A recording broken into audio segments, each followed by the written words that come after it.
Chapter 7. Happy Trails, motherfucker. In the weeks following the New Year's run, I began spending more time with the Vogels, hanging around the Lady Luck or drinking at bars the Hemet boys frequented.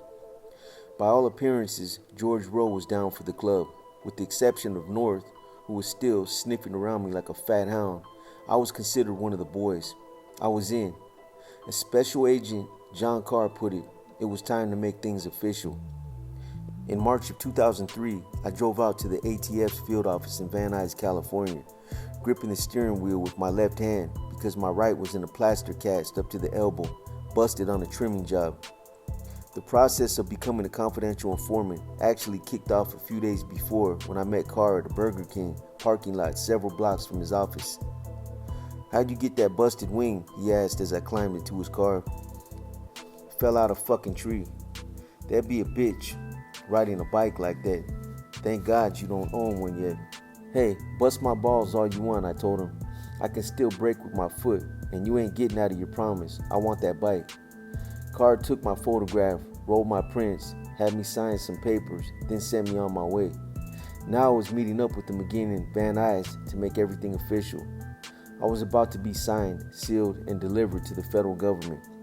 We met in the building lobby, and I trailed the special agent up the stairs to the main offices. "There's a sheriff down in Riverside who met with you not long ago, an associate of your pal Kevin Duffy," said Carr. "Know who I'm talking about?" "Yeah, I know who you mean," I said. "The guy has been pressuring me like a motherfucker." "Yeah, well, he flew up here a few days ago in a helicopter to talk about you." "A helicopter? Holy shit." "I had myself a stalker with a badge." He was pretty upset, Carr continued. We entered a mostly empty office area. Only a few agents were at their desks talking on the phones or doing paperwork.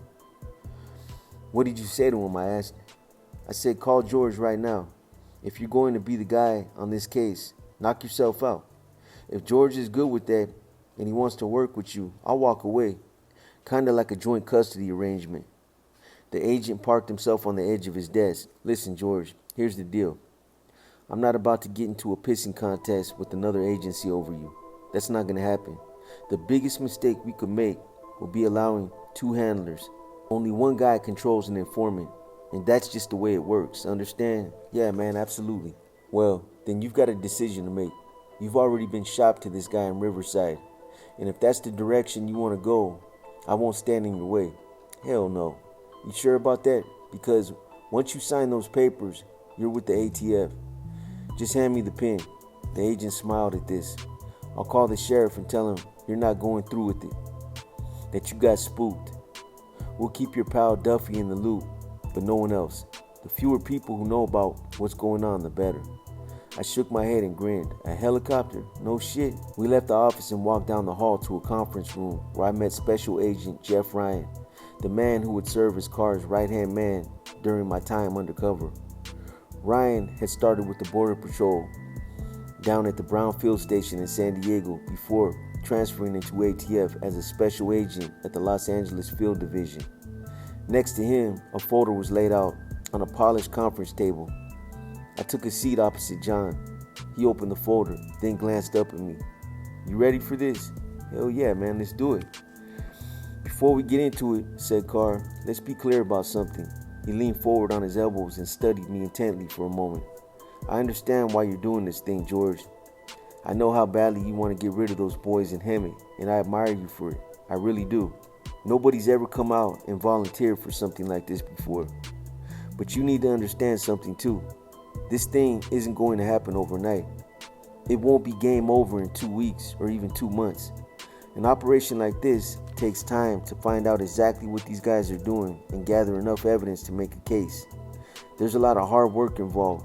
Having said that, if you're willing to put in hours, so am I, for as long as it takes." To be honest, when I made the decision to go under, I had no fucking clue what I was doing. I really didn't think my involvement would be just a matter of months. I'd help get these son of a bitches off the street, slap the dirt off my hands, and then get back to living again. He began sliding documents in front of me to read, a skill I'd managed to improve upon since the days when I was a high school illiterate. Most of the papers concerned my conduct as an ATF confidential informant, basically the do's and don'ts of working undercover. Once each document was read and explained, I initialed and signed on the dotted line. After the folder was closed, I was fingerprinted, thumbprinted, photographed, and numbered, the whole 9 yards. In the process, I was made virtually invisible to almost everyone, including those within the federal system. For instance, any receipts I signed while working undercover would be tagged to an ID number, and only John Carr, my handler, and a few of his superiors would know which number pointed to George Rowe. In this way, I was protected from any leaks, accidental or otherwise, that could endanger my life. Carr introduced me to several of his ATF colleagues that day, including Special Agent Darren Kozlowski, the agent who had infiltrated Green Nation only to have things blown apart when the Vagos had sniffed a rat. Kaz had been introduced into the Vagos by an informant back in 1997, but the ATF hadn't had the kinks worked out of their undercover program yet and had lacked the ability to completely backstop the fictitious identity of their UC guys. That situation had changed in the years since.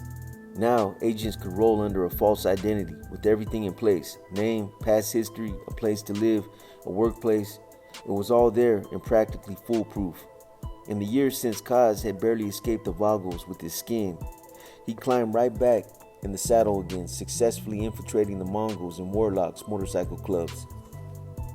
Also introduced that day was John Sicone, the ATF agent widely considered the most productive case agent expert in the country.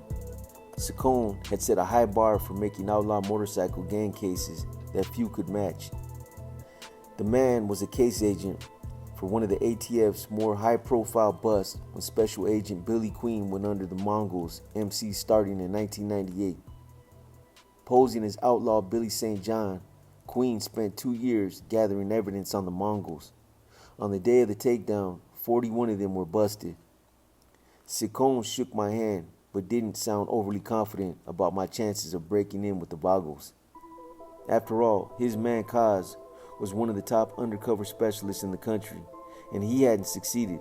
Not only that, but as Sicone was quick to point out, I didn't own a motorcycle. I think in his mind I'd already failed. Maybe he had a bug up his ass that morning, but I got the impression that Sicone wasn't a fan. Once Sicone moved on, Carr handed me a Dr. Pepper and sat me down in his office for a private conversation. "Listen here, this is how it works," he explained. "You just keep getting tight with the Hammett chapter. See what they're up to. Find out who's really running the show down there. We'll start local and see where it takes us. I mean, in these types of cases, one thing often leads to another. We follow the evidence, and if it takes us outside of Hammett, so be it." It made me a little uncomfortable. The Hammett boys were the ones I was after. If ATF wanted to clean up the Vagos' messes elsewhere, that was their business. Already, I didn't like the way this was going, but I kept my mouth shut. "And another thing," Carr continued. "We're out to gather criminal evidence on weapons and drugs and anything else that constitutes a felony. But don't try to come off as something you're not, like some big kind of dope dealer. If you get outlandish with made-up stories, I guarantee you that 3 days later, you won't remember what you said and someone will call you out on it. Don't bullshit these guys, George, understand? Todd and Roy know I'm a fucking gun nut, so that works," I told him. "But I don't use drugs anymore." "Then we won't go that way. We'll stick with guns. You've got a felony conviction, and it's illegal to sell weapons to a felon. When the time comes, ATF will front you the money, and you'll make the buys." "All right, I'm ready," I said, rubbing my hands together in anticipation. "Let's go." "We're not going to push things just yet. I want you to keep a low profile and show the chapter you're committed. And remember what I said. Be yourself. You're just an average Joe Blow." I nodded. "Gonna put a wire on me?" "We'll get to that soon enough." "What about a bike?" "Soon enough," John repeated. He pulled out a pad of paper, scribbled on it. "I'll be in touch in the next few days. Here's my direct number." He ripped off the page and handed it to me. "I don't have to tell you to be careful with that, right?" He smiled and proffered a hand across the desk. "Let's take these guys down, George." "Oh, one thing," I said to him before leaving the office.